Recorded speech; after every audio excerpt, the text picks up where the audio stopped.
欢迎大家来到让故事点亮你的生活。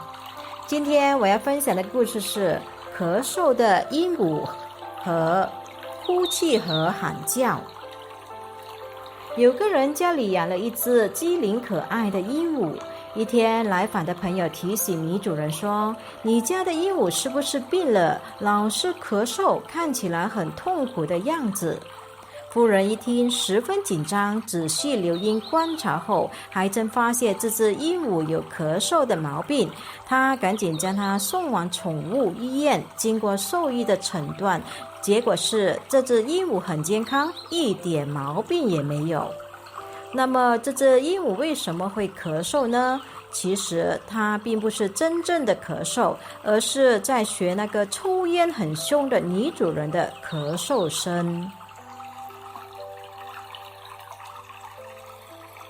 当出现矛盾或问题时，我们总是把目光盯在别人身上，总觉得问题都在别人身上。也许真正的原因处在自身，只是我们从来都以为自己没有错，所以根本就察觉不到自己的毛病，更不会自我反省。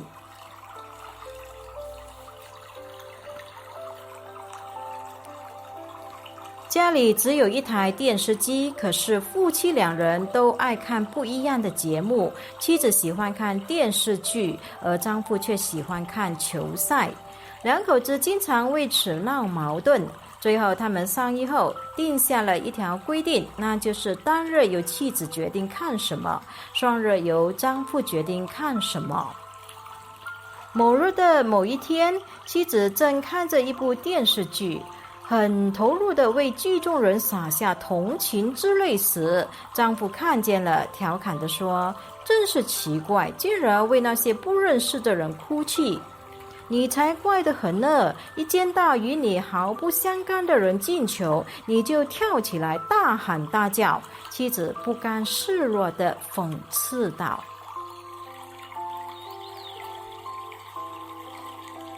当我们站在自己的角度上去看问题时，往往会产生很多曲解和误会。将心比心，其实我们和其他人并没有多大的不同。